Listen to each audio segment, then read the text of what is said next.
వరంగల్ జిల్లా ముత్తోజిగూడలో మరోసారి ఉద్రిక్తత తలెత్తింది. శంకర్ గౌడ్ డెడ్ బాడీని తరలించేందుకు ఆర్టీసీ కార్మికులు ప్రయత్నించారు. మృతదేహాన్ని డిపో దగ్గరకు తీసుకెళ్తామని కార్మికులు పట్టుబట్టారు. కార్మికులను పోలీసులు అడ్డుకున్నారు. పోలీసులకు ఆర్టీసీ కార్మికుల మధ్య తోపులాట జరిగింది.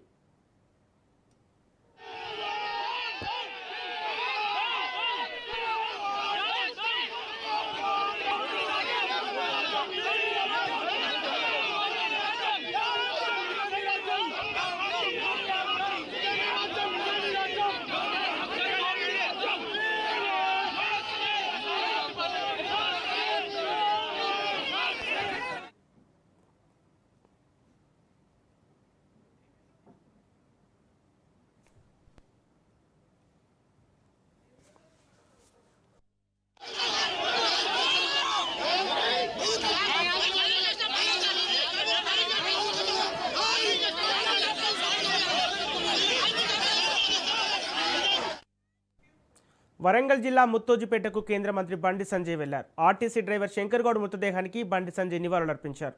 అంతకుముందు మహేశ్వరం దగ్గర బండి సంజయ్ని పోలీసులు అడ్డుకున్నారు.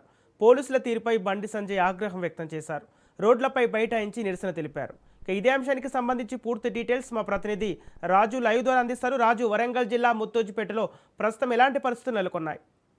సంపత్, ముత్తోజిపేటలో ప్రస్తుతం అయితే పరిస్థితి ఉద్రిక్తంగా మారింది. ఒకవైపు పోలీసులు, మరొక వైపు ఆర్టీసీ కార్మికులు, బీజేపీ కార్యకర్తలు ఆర్టీసీ కార్మికులతో ఒకవైపు ఉద్రిక్త పరిస్థితులు అయితే అక్కడ కనిపిస్తూ ఉన్నాయి. ఆత్మహత్యకు పాల్పడినటువంటి శంకర్ గౌడ్ మృతదేహానికి నివాళులు అర్పించేందుకు కేంద్ర మంత్రి బండి సంజయ్ అక్కడికి చేరుకోవడం జరిగింది. అంతకుముందే పెద్ద ఎత్తున ఆర్టీసీ కార్మికులు కూడా అక్కడికి చేరుకున్నారు. అయితే కేంద్ర మంత్రి బండి సంజయ్ని మొదటగా పోలీసులు అడ్డుకున్నారు. అక్కడ పరిస్థితి చేదాటిపోతుందని చెప్పి గమనించినటువంటి పోలీసులు ఆయనను అడ్డుకున్నారు. అయినప్పటికీ కూడా ఆయన వచ్చి అక్కడ కొంతమంది కార్యకర్తలతో కలిసి వచ్చి ఆయన చనిపోయినటువంటి శంకర్ గౌడ్ పార్థివ దేహానికి ఆయన నివాళులు అర్పించడం జరిగింది.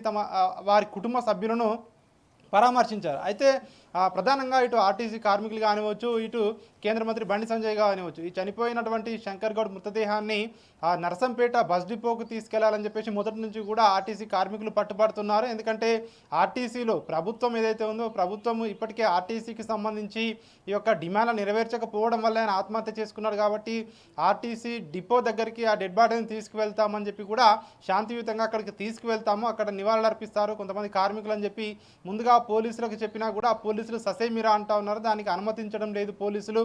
దీంతో అక్కడికి వచ్చినటువంటి కేంద్ర మంత్రి బండి సంజయ్ కూడా మృతదేహాన్ని ఇక్కడ నుంచి నర్సంపేట బస్ డిపోకి తీసుకెళ్తామని చెప్పి చెప్పడంతో పోలీసులు దానికి కూడా నిరాకరించారు. అయినప్పటికీ కూడా బలవంతంగా ఆ డెడ్ బాడీని కేంద్ర మంత్రి బండి సంజయ్, అదేవిధంగా బీజేపీ కార్యకర్తలు, ఇటు ఆర్టీసీ కార్మికులు అందరూ కలిసి అక్కడి నుంచి బలవంతంగా తీసుకెళ్లే ప్రయత్నం చేసినా కూడా ఆ పోలీసులు అయితే తీవ్రంగా అడ్డుకుంటున్నటువంటి పరిస్థితి కనిపిస్తూ ఉంది. పెద్ద ఎత్తున అక్కడికి చేరుకున్నటువంటి ఆర్టీసీ కార్మికులు ప్రభుత్వానికి వ్యతిరేకంగా నినాదాలు చేస్తున్నారు. ప్రభుత్వానికి, అదేవిధంగా ఇటు పోలీసులకు వ్యతిరేకంగా పోలీస్ డౌన్ డౌన్, అదేవిధంగా CM Revanth Reddy down down అని చెప్పి కూడా పెద్ద ఎత్తున నినాదాలు చేస్తున్నారు. ఆ ప్రాంతం అంతా కూడా ప్రస్తుతం ఒక ఉద్రిక్తమైనటువంటి పరిస్థితులతో అక్కడ నిండిపోయింది. అదేవిధంగా దీనికి సంబంధించి ఇప్పుడు కేంద్ర మంత్రి బండి సంజయ్ అక్కడ ఎండలోనే కూర్చొని తన యొక్క నిరసన అయితే వ్యక్తం చేస్తున్నటువంటి పరిస్థితి కనిపిస్తూ ఉంది. ఎట్టి పరిస్థితుల్లోనూ డెడ్ బాడీని నర్సంపేటకు తరలించాలని చెప్పేసి కూడా కేంద్ర మంత్రి బండి సంజయ్ అక్కడ భీష్మించుకొని కూర్చున్నారు. ప్రస్తుతం అయితే అక్కడ ఒక ఉద్రిక్తమైనటువంటి పరిస్థితి అయితే నెలకొని ఉంది. Sampath. Okay, thank you Raju.